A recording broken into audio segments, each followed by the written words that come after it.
Tadi belum. Afriza Salsabila, Angga, Ariel, Deva,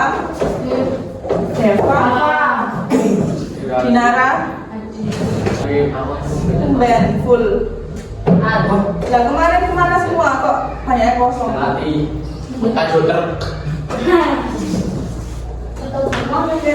Hari ini kita melanjutkan minggu lalu.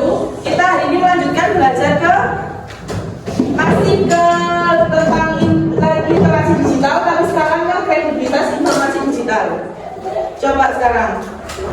Itu apa yang jelasan sendiri? Orang. Ini. Media. Ini. TikTok. Siapa yang masih sering baca koran di sini? Yunus? Ya, baca koran? Ya. Di rumah? Ya. Beneran? Beneran. Alhamdulillah. Siapa yang kalau buka HP lihatnya berita-berita, misalnya berita terhangat hari ini, Hanifan peraih emas 29 Indonesia. Siapa yang masih cari berita-berita? Angkat tangan.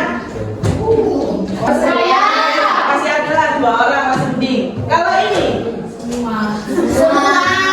Astagfirullah, dia orang tua yang sudah berdiri dalam dunia ini.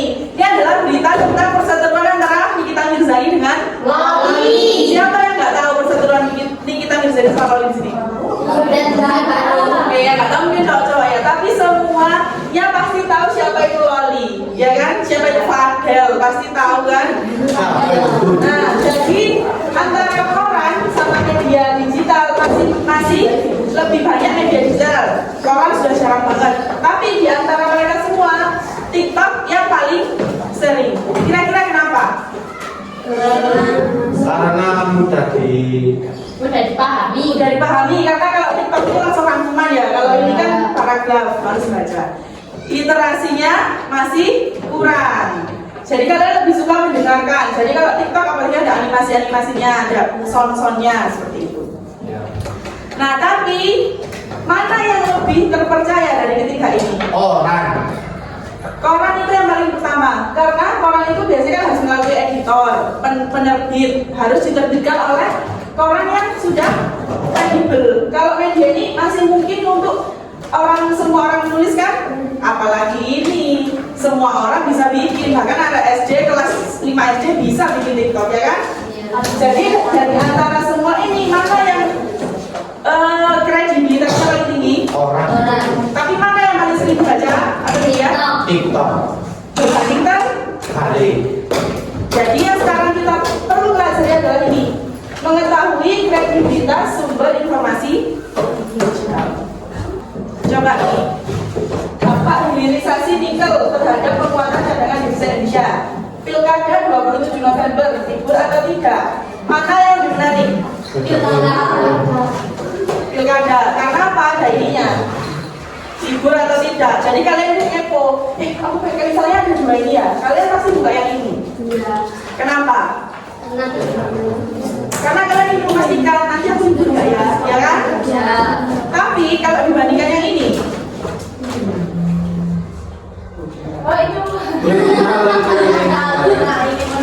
misalnya ada 3 berita tadi tentang hilirisasi, tentang pilkada, sama tentang Cinta Luna ingin meninggal sebagai laki-laki. Kalian lebih mana yang diklik duluan? Kenapa? Kepo. Meninggal sebagai laki. Jadi orang-orang itu lebih ke entertainment, kepo. Padahal kalau dilihat ya, yang pertama ini lebih penting. Dampak hilirisasi nikel terhadap penguatan cadangan devisa Indonesia. Ini penting kan? Devisa Indonesia berarti berhubungan dengan ekonomi. Makanya ini tagline-nya ekonomi, ini edukasi. Sedangkan ini apa? Hiburan, hot gossip. Tapi orang-orang lebih suka ini. Kok lagi sih nggak seneng tuh berarti Bu? Kenapa? Dan saya nggak suka nih. Gak suka kenapa? Nggak suka sama. Kamu gak suka berita ini? Berarti kamu lebih suka berita ini? Ya. Oh bagus, itu 1 dibanding 18 orang kan seperti itu. Jadi yang lebih suka berita-berita seperti ini itu biasanya lebih pemikirannya lebih kritis, analisis. Kalau ini kepo-kepo aja, yang penting aku senang bacanya, gitu kan? Apakah berita berita itu valid seperti yang tadi, apakah bisa dipercaya? Apakah fakta atau opini? Coba ini fakta atau opini? Opini. Kenyataannya kan dia belum meninggal, ya kan? Dan nggak tahu nanti meninggal dia mau jadi seperti apa, ya kan? Nah, sekarang tugasnya adalah kalian harus menganalisis sebuah berita. Saya bagi kelompok aja langsung ya. Kelompok 3, kelompok 2, kelompok 1. Nah, jadi di situ sekarang HP-nya masing-masing kelompok dimasukkan. Kalian boleh berkumpul gini juga boleh. Karena kan biar bisa berdiskusi jadi di tengah ini.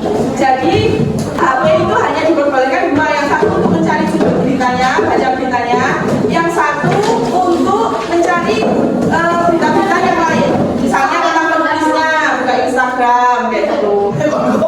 Dan lain-lain. Jadi kalian hanya boleh pakai dua.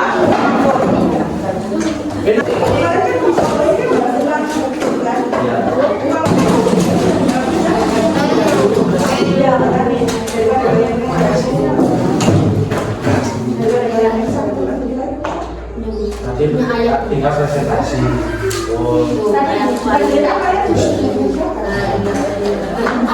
Ya. Pensilnya siapa ini? Oh, pensilmu ya, skill.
Yang misalnya mau nyekan boleh nyekan itu tadi. Bu, apa itu sedikit nolak Bu, lagi balik dong. Ya kalau mau kan satu kelompoknya belas.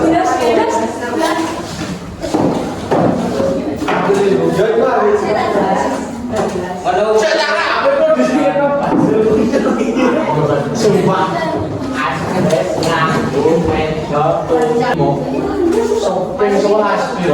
Kalau yang mau baca beritanya boleh nyekan ini.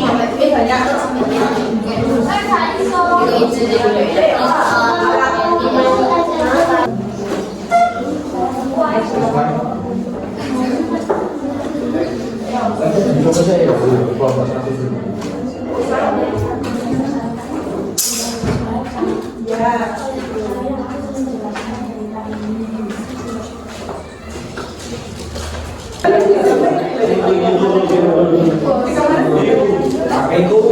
Sekarang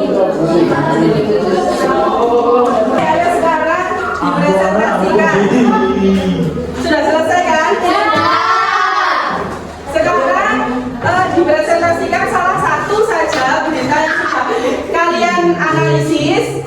Salah satu berita dipresentasikan, nanti judul beritanya apa seperti yang sudah kita pelajari kemarin ya. Ada perlu apa saja? Judul berita, kemudian sumber berita, terus penulis, terus tanggal dan waktu publikasi, sama objektivitas konten. Jadi didengarkan. Jadi yang dianalisis itu tadi ada beberapa poin yang sudah kita pelajari juga di minggu lalu. Itu silakan kalian bacakan berdasarkan berita-berita yang sudah kalian baca. Satu aja. Coba kelompok satu dulu deh.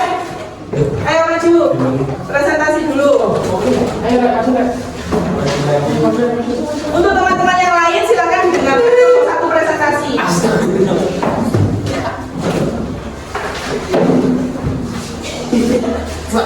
Di sini dong, di sini, di tengah sini. Gak apa-apa, di sini tengah.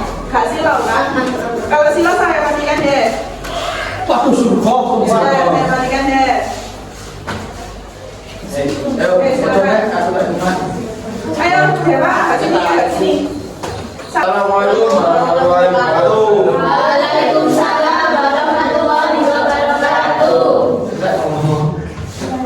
Saya dari kelompok 1 yang beranggota saya sendiri, Dewa Aril Anwar Adi.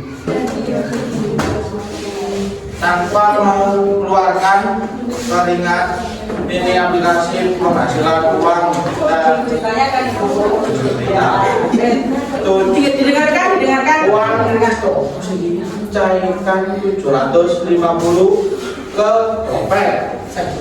Sumber berita pos kota. Apakah sumber tersebut dikenal sebagai sumber yang terpercaya? Tidak terlalu. Kalian, bacanya kalian. Kan kerjakannya bersama kan? Ya. Apakah cerita tersebut berasal dari media yang sudah diakui kredibilitas? Artinya belum, karena kami jarang mendengarkan. Dari berita tidak ada nama Menurut kalian sendiri, pribadi, itu beneran asli atau enggak? Hoax. Hoax. Kenapa kok beneran hoax? Saya mencoba tidak ada hasilnya. Nah, jadi kata-kata yang dituliskan oleh penulis itu sifatnya adalah Opini. seperti itu. Oke, silakan diakhiri. Wassalamualaikum warahmatullahi wabarakatuh. Silakan nomor 2. Assalamualaikum warahmatullahi wabarakatuh. Waalaikumsalam warahmatullahi wabarakatuh. Kami akan mempresentasikan tentang analisis kredibilitas berita. Ya, silakan. Judul berita. Yang keras dulu. Kronologi bisa dilakukan dulu selingkuhan sang suami. Sumber berita Kompas.com. Apakah sumber tersebut dikenal sebagai sumber yang terpercaya? Iya, karena Kompas sumber terpercaya. Apakah penulis memiliki rekam jejak baik di bidangnya? Ya, beberapa berita lain juga ditulis oleh penulis tersebut di tanggal dan waktu publikasi 20 November 2020. Apakah berita tersebut menggunakan informasi tersebut atau sekadar mengeluarkan informasi lama dan perbaruan? Terbaru sekali. Apakah berita tersebut bersifat netral atau indikasi memihak? Netral, hanya menyampulkan berita. Apakah opininya menggunakan bahasa sensasional yang berusaha membangkitkan emosi? Tidak, lebih ke arah informasi. Apakah tujuan berita tersebut hanya untuk memberikan informasi atau edukasi untuk memprovokasi atau menipu pembaca? Memberi informasi dan pesan moral. Apa pesan moralnya? Itu kan tentang apa? Istri membunuh, suami membunuh istri. Ya, istri sah di medan bunuh selingkuhannya. Oh, istri sah yang membunuh selingkuhan suaminya. Ya, Apa pesan moralnya? gak baik selingkuh itu bu. Selingkuh bisa jadi ke kriminal, ya kan? Ya, sekian dari kami. Wassalamualaikum warahmatullahi wabarakatuh. Kami akan menyimpulkan perbedaan kedua berita yang telah disampaikan oleh teman-teman. Dengerin. Ini mau menyimpulkan, jadi coba didengarkan.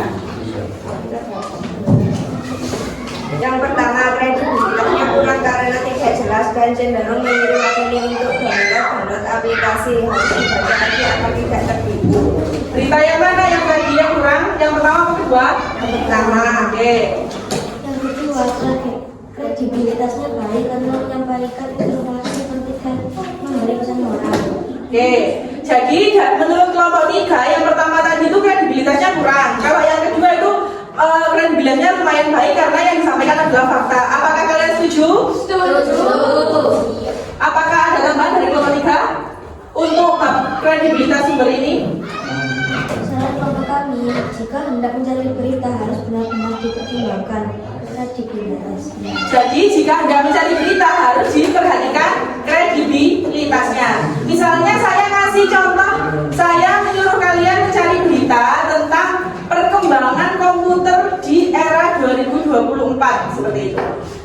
Nanti kan itu kan tentang digital ya kan. Yang kalian buka pasti nanti akan keluar banyak kan. Ada bahkan nanti mungkin ada iklan-iklan jual komputer dan lain-lain ya kan. Jadi kalian harus membaca dulu beritanya, jangan cuma judulnya saja. Tapi selain judul ada apa lagi? Coba saya ulang. Selain judul ada apa lagi yang perlu kita perhatikan? Sumber berita. Sumbernya dari mana? Terus Penulis berita. penulisnya ada apa enggak? Tadi di kelompok 1 enggak ada penulisnya, yang di kelompok 2 ada. Terus Tanggal dan waktu. tanggal, apakah itu ditulis itu dari 2019 atau sekarang terbaru 2024 kayak gitu. Terima kasih kelompok 3 sudah memberikan kesimpulan. Jadi ini kesimpulannya saya terbagi ya. Kalau misalnya kalian tidak mengambil sumber berita, kalau didengarkan dari sini, kalau kalian tidak menganalisis sumber berita, kalian itu jangan cuma membaca judulnya saja. Kalau di TikTok sebenarnya apakah di TikTok itu selalu hoax? Enggak juga kan? Di TikTok juga ada kan berita yang beneran, tapi di TikTok itu rawan untuk yang tidak valid. Tapi kalau misalnya kalian baca koran itu kemungkinan besar itu valid. Cuman kekurangannya apa kalau baca koran itu? Bosan, tulisannya terlalu banyak dan bahasanya mungkin bahasanya agak tinggi. Sama lagi? Warnanya tidak menarik. Kalau majalah, emang kalian kalau majalah sering baca? Enggak juga kan? Majalah kan berwarna. Di sini apakah ada pertanyaan? Tidak. Oke. Apakah dari, coba kita simpulkan ya, apakah dari pembelajaran hari ini tadi kalian bisa memenuhi tujuan pembelajaran hari ini? Sudah. Apa sih tujuan pembelajaran hari ini? Siapa yang masih ingat? Coba. Untuk memahami Menganalisis, memahami kredibilitas berita. Berarti, apakah kalian sudah mencapai ini? Mengetahui kredibilitas sumber informasi digital? Yang belum, berarti nanti belajar lagi di rumah, nyoba-nyoba lagi menganalisis sumber-sumber berita yang lain lagi, ya. Dan kedepannya, tindak lanjutnya adalah kalau kalian ada sebuah berita, kalian tidak boleh menelan itu mentah.